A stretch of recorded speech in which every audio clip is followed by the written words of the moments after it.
ये हाथ भी पूरा नहीं उठ रहा था, अब पूरे क्या उठ रहा है उठने को। पहले बस इतना होता था। अच्छा, इतना जाता है। अभी कितना उठता है? अब तो पूरा उठ जाता है। ठीक है, पूरा रेंज है। ठीक है। हाँ, और इसके अलावा क्या दिक्कत थी? उंगली नहीं खुलता था, उंगली नहीं खुलती थी। और अभी? कमर में भी लचक था, अभी थोड़ा कम हो गया है। हाँ, और पैरों के पंजे में? पैर को पंजे दिखाएंगे? चलता नहीं, उतना नहीं चलता था। ये भी थोड़ा थोड़ा चलता था, लेकिन अभी चल रहा है, पूरा चलने लगा। ये हल्का फुल्का चलता था। आज हमारे साथ जो पेशेंट हैं, लगभग उनको 2 साल पहले पैरालिसिस हुआ था। पैरालिसिस होने के कारण उनको लेफ्ट साइड में पूरी बॉडी काम करना बंद कर दिया था। ग्रामीण क्षेत्र में होने के कारण इनको ठीक से ये समझ में नहीं आया कि हमें किस तरीके से ट्रीटमेंट लेना चाहिए या फिर ऐसा कौन सा इलाज करना चाहिए जिससे मैं अपनी कंडीशन को बेहतर बना सकूं। तो इन्होंने लगभग 1 से 1.5 साल वहां पर अपने एरिया में फिजियोथेरेपी तक पहुंचे, फिजियोथेरेपी कराई। कुछ टाइम तक तो ये जो लोग बताते थे वो करते रहे, लेकिन किसी ने इनको सजेशन दिया कि फिजियोथेरेपी करानी है। तो इन्होंने क्या लगभग 2 से 3 महीने फिजियोथेरेपी वहां पर कराई, लेकिन इतना प्रॉपर रिजल्ट नहीं मिल पाया, जिसके कारण इनकी कंडीशन बेहतर नहीं बन पाई। तो चलिए, सबसे पहले मैं आपको ये बता दूं, जो हमारे पेशेंट आए थे उनकी कंप्लेंट्स क्या क्या थी। नमस्कार सर, क्या नाम है आपका? रमेश कश्यप। थोड़ा तेज बोलिए। रमेश कश्यप। हाँ, कहाँ से आप? छत्तीसगढ़। छत्तीसगढ़ में। क्या हुआ था आपको? पैरालिसिस। कितने टाइम पहले? अब 1.5-2 साल हो गए। 1.5 से 2 साल हो गए। तो आपने छत्तीसगढ़ में ट्रीटमेंट कराया था इसका? कराया था, लेकिन वैसे थेरेपी नहीं मिला था, तो वो मशीन बस लगा देता था। अच्छा, तो कितने टाइम का सेशन होता था? वहाँ बस 10 मिनट 15 मिनट लगा था सब। बस वो थोड़ी सी एक्सरसाइज कराते थे? एक्सरसाइज नहीं कराते। एक्सरसाइज कराते ही नहीं थे, सिर्फ मशीन पे रख देते थे। अब बताइए, आप ही बताइए मुझे, पैरालिसिस के अंदर कैसे रिकवरी होगी जब आप उस पर काम ही नहीं करेंगे। फिर लोग बोलते हैं कि पैरालिसिस होने के बाद पेशेंट कभी ठीक नहीं होता। तो ये सब गलत फहमी है। सही ट्रीटमेंट लेंगे तो रिजल्ट मिलेगा। तो सर, क्या क्या दिक्कत आ रही थी आपको इस टाइम? मेरा ये हाथ भी पूरा नहीं उठ रहा था, पूरे क्या उठ रहा है उठने को। पहले बस इतना होता था। अच्छा, इतना जाता है। अभी कितना उठता है? अब तो पूरा उठ जाता है। ठीक है, पूरा रेंज है। ठीक है। हाँ, और इसके अलावा क्या दिक्कत थी? उंगली नहीं खुलता था, उंगली नहीं खुलती थी। और अभी? कमर में भी लचक था, अभी थोड़ा कम हो गया है। हाँ, और पैरों के पंजे में? पैर को पंजे दिखाएंगे? चलता नहीं, उतना नहीं चलता था। ये भी थोड़ा थोड़ा चलता था, लेकिन अभी चल रहा है, पूरा चलने लगा। ये हल्का फुल्का चलता था। ठीक है, मतलब आपकी रिकवरी ऑलमोस्ट हो चुकी है ना? बस। हाँ, और इसके अलावा कंधे कैसे थे आपके? कंधा झुका था सर, इससे पूरा झुका हुआ था।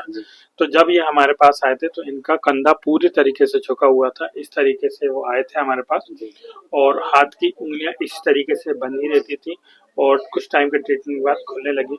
शोल्डर में ताकत नहीं थी, जिसके कारण ये हाथ को सिर्फ इतना उठा पाते थे, इससे ऊपर नहीं ले जा पाते थे। ठीक है। और पैर के पंजों में मूवमेंट नहीं था, बहुत कम था, लेकिन अभी आप मूवमेंट भी देख सकते हैं। सर, मूवमेंट दिखाइए। ये सब कितने टाइम में आया है सर? ये 1.5 से 2 महीने में आया। अच्छा, तो सर आपने, सब लोग बोलते हैं कि यूट्यूब से देखकर आप यदि कहीं जाते तो फर्जीवाड़े बहुत ज्यादा होते थे। यहाँ जैसे बोले तो वैसे, तो जैसा हमने आपको बताया था सेम वैसे ही हुआ ना? ठीक है। अच्छा, आप ये बताइए, आपने कब से हमें देख रहे थे? मैं 3-4 महीने से देख रहा था। 3-4 महीने से देख रहे थे, लेकिन दवाई चल रहा था तो मैं फोन नहीं किया था। तो मेरे को भी लगा कि थेरेपी कुछ काम आएगा बोल के ना, फिर आपसे बात किया तो मेरे को अच्छा लगा। वीडियो भी देखा था यहाँ का, दूसरे का, उसी को देख के आया था सर। यहाँ का रिकवरी बढ़िया मिला मेरे को। तो हमारी ऑडियंस आपको देख रही है, हमारे पेशेंट आपको देख रहे हैं, तो आप उन पेशेंट्स को कुछ बोलना चाहते हैं जो पैरालिसिस की कंडीशन से परेशान है? हाँ सर, ये हम तो गांव देहात में रहते थे, तो वहाँ उतना थेरेपी नहीं मिलता था, लेकिन जो भी ये थेरेपी में आएगा तो बहुत अच्छा से लगेगा सर। तो उनको फिजियोथेरेपी करानी चाहिए, नहीं करानी? जी बिल्कुल कराना चाहिए। ठीक है। तो भाई आप लोग भी सुन लो, आपको थेरेपी कराना जरूरी है। यदि आप पैरालिसिस की कंडीशन से में परेशान है या फिर किसी भी न्यूरोलॉजिकल कंडीशन से परेशान है, क्योंकि मेडिसिन यदि आप लेते हैं तो वो आपकी कंडीशन को स्टेबल कर सकती है, आपके बीपी को मेंटेन कर सकती है, आपकी शुगर को मेंटेन कर सकती है, आपके थायराइड को मेंटेन कर सकती है, लेकिन पैरालिसिस के अंदर कोई भी ऐसी मेडिसिन नहीं है जिससे पेशेंट को रिकवरी मिल सके। तो सबसे पहले हम शुरू करते हैं हाथों से। सबसे ज़्यादा पेशेंट की यही कंप्लेंट होती है कि सर मेरे हाथ की मुट्ठी बंद है, खुल नहीं रही है, किस तरीके से हम उसको खोल सकते हैं या किस तरीके से हम उसको ठीक कर सकते हैं। तो उसका एक कारण यही होता है कि हमारी मसल्स बहुत ही ज़्यादा टाइट हो जाती हैं और हमारे जॉइंट धीरे धीरे स्टिफ होने लगते हैं। जैसे जैसे टाइम बढ़ता जाता है वैसे वैसे हमारी मसल्स और जॉइंट स्टिफ होने लगते हैं। हमारी ब्रेन स्ट्रोक या फिर ब्रेन क्लॉटिंग होने के कारण हमारी ऑलरेडी नस बहुत ही ज़्यादा कमज़ोर हो जाती है, जिसके कारण नस को बहुत ही ज़्यादा या नर्व को बहुत ही ज़्यादा ताकत लगानी पड़ती है किसी मूवमेंट को करने में। लेकिन मसल स्टिफनेस के कारण या फिर जॉइंट के एडिशन के कारण हम उस उतनी ताकत नहीं लगा पाते, या फिर हमारी नर्व उतनी ताकत नहीं लगा पाती जितना उसको लगाना चाहिए, जिससे हमारे मसल्स को मूवमेंट हो सके। तो सबसे पहले हम यही करेंगे, हमारे पूरे जॉइंट्स की रेंज ऑफ मोशन एक्सरसाइज करेंगे। उस रेंज ऑफ मोशन एक्सरसाइज के लिए हम क्या करते हैं, मोबिलाइजेशन करते हैं, स्ट्रेचिंग करते हैं और एंड रेंज तक उसकी मोबिलिटी को मेंटेन करते हैं, ताकि पूरे जॉइंट अच्छे तरीके से खुल जाए, अच्छी तरीके से पेशेंट की जो हाथ है वो फ्री हो सके, मसल लूज हो सके।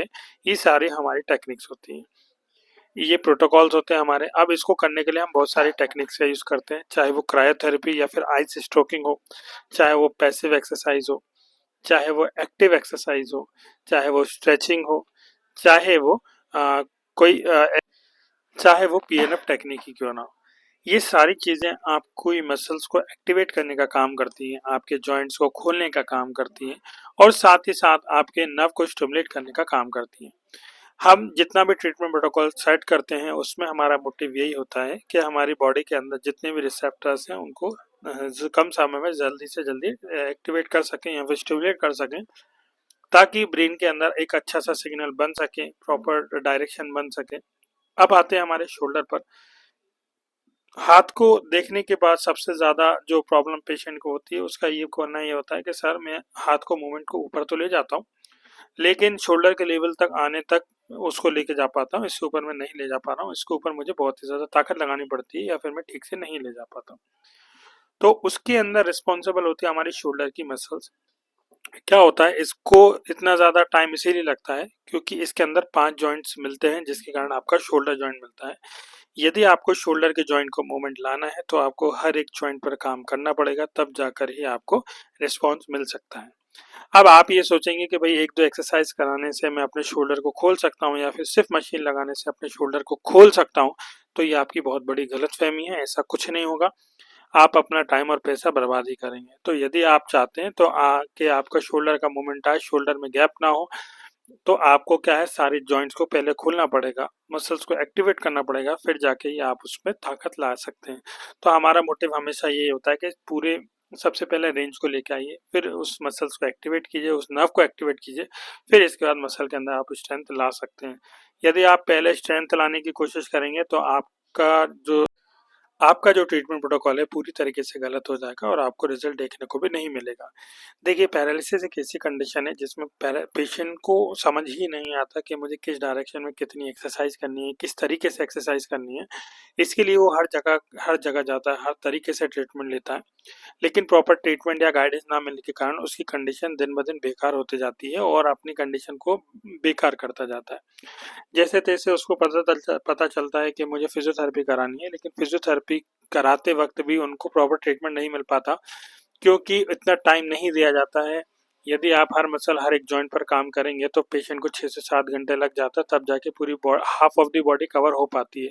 आपने देखा होगा, जब आप किसी बैक पेन या नेक पेन के लिए जाते हैं तो भी आपको 45 मिनट का टाइम दिया जाता है या फिर 1 घंटे का टाइम दिया जाता है, और जब आप पैरालिसिस का ट्रीटमेंट कराने जाते हैं तब भी आपको 1 घंटे का टाइम दिया जाता है। अब आप मुझे ये बताइए, यदि आपकी गर्दन दर्द हो रही है तो गर्दन में सिलेक्टेड मसल है, 4-5 मसल या 6-7 मसल्स ऐसी होती हैं जिसके कारण गर्दन में प्रॉब्लम आती है, उसमें ही आपको 1 घंटा लग जाता है। तो आपको ऐसा लगता है कि पैरालिसिस के अंदर आप 1 घंटा ट्रीटमेंट लेने के बाद आपको रिजल्ट मिल पाएगा? ऐसा नहीं होता।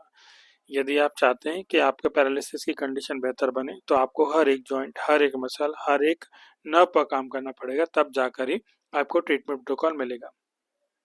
पैरालिसिस कोविड के बाद बहुत ही ज़्यादा देखने को मिल रहा है, बहुत ही ज़्यादा केस आजकल इसके बढ़ते जा रहे हैं, लेकिन सही डायरेक्शन में ना जाते हुए पेशेंट अपना गलत गलत ट्रीटमेंट कराने लगता है, जिसके कारण उसको ट्रीटमेंट प्रोटोकॉल सही से नहीं मिल पाता और अपनी कंडीशन और धीरे धीरे बेकार बनाते जाता है, और फिर इन दी एंड वो बोलता है कि सर मुझे पैरालिसिस के बाद कभी रिकवरी ही नहीं मिलती।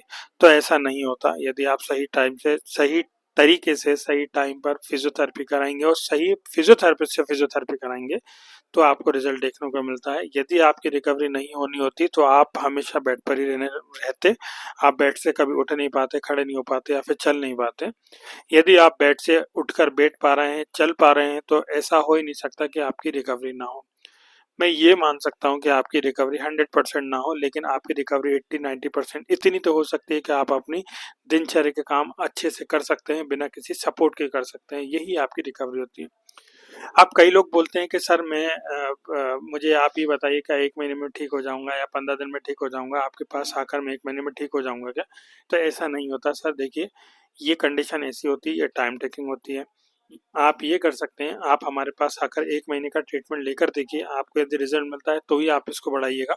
यदि आपको ऐसा लगता है कि इससे मुझे कोई रिस्पॉन्स नहीं मिला तो आप ऐसा स्किप कर सकते हैं। लेकिन आप यकीन मानिए, मैं शुरू से लेके अभी तक 5000 से ज़्यादा पेशेंट देख चुका हूँ। हर एक साल में हम 5000 से ज़्यादा पेशेंट देखते हैं। मेरे पास 2 से 5% ही केस ऐसे आए होंगे जिनको 1 महीने के अंदर रिज़ल्ट नहीं आए होंगे।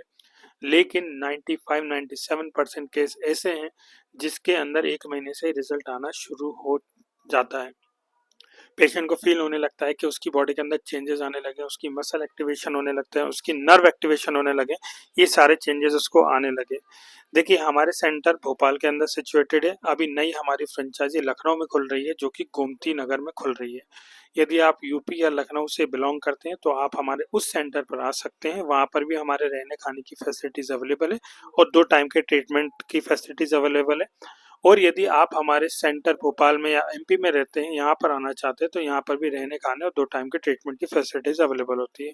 हम एक दिन में लगभग 6 से 7 घंटे का ट्रीटमेंट प्रोटोकॉल ट्रीटमेंट देते हैं। पैरालिसिस पेशेंट को एक्सरसाइज कराते हैं, जिसमें हम मैनुअल थेरेपी पे ज़्यादा फोकस करते हैं, हम मशीन पे फोकस नहीं करते। हमारी मशीन यदि देखेंगे तो 15 से 20 मिनट, इससे ज़्यादा नहीं लगती, ना ही हम इसको ज़्यादा प्रमोट करते हैं। मार्केट में बहुत से ऐसे लोग हैं जो बोलते हैं ये तेल लगा लो, वो मशीन लगा लो या फिर वो मेडिसिन ले लो, उससे आपको रिजल्ट मिल जाएगा। तो देखिए, ऐसी कोई मेडिसिन नहीं है या फिर ऐसा कोई तेल नहीं है जो पैरालिसिस की कंडीशन को बेहतर बनाए। तो आप गलत डायरेक्शन में मत जाइए। आप जहाँ पर भी रहते हैं तो आप वहाँ पर अपना ट्रीटमेंट कराइए, अच्छे फिजियोथेरेपिस्ट के पास जाइए। आप हमारे पास आना चाहते हैं तो आपको नंबर हमारे स्क्रीन पर मिल जाएगा। और हाँ, यदि आप एक फिजियोथेरेपिस्ट हैं और आप चाहते हैं हमारी फ्रेंचाइजी को लेना, तो आप हमारे दिए गए नंबर पर कॉन्टैक्ट कर सकते हैं। हमारी रिसेंट में लखनऊ में एक फ्रेंचाइजी खुल रही है। इस तरीके से हम पुणे, दिल्ली, गुड़गांव एवं अन्य जगहों पर फ्रेंचाइजी लेकर आना चाहते हैं। यदि आप इंटरेस्टेड हो तो आप हमारी फ्रेंचाइजी से रिलेटेड डिटेल ले सकते हैं। हमारा नंबर आपको स्क्रीन पर मिल जाएगा। इस वीडियो को ज़्यादा से ज़्यादा शेयर कीजिएगा, ताकि हर पैरालिसिस पेशेंट जो डिमोटिवेट हो चुका है उसको मोटिवेशन मिले और वो उन्हें भी समझ में आए कि नहीं भाई, पैरालिसिस है, पैरालिसिस ठीक होता है और उसको हम सही तरीके से इलाज करेंगे तो ठीक होगा। ताकि उनका पैसा, वक्त और उम्मीद सारी चीज़ें बनी रहें और पैरालिसिस पेशेंट ठीक हो पाए। यदि आपको वीडियो अच्छा लगे तो ज़्यादा से ज़्यादा शेयर कीजिएगा, लाइक कीजिएगा और अधिक जानकारी के लिए आप हमें हमारे नंबर पर व्हाट्सएप कर सकते हैं। और मिलते हैं हमारे नेक्स्ट वीडियो में। जब तक के लिए शुक्रिया। लेट आने का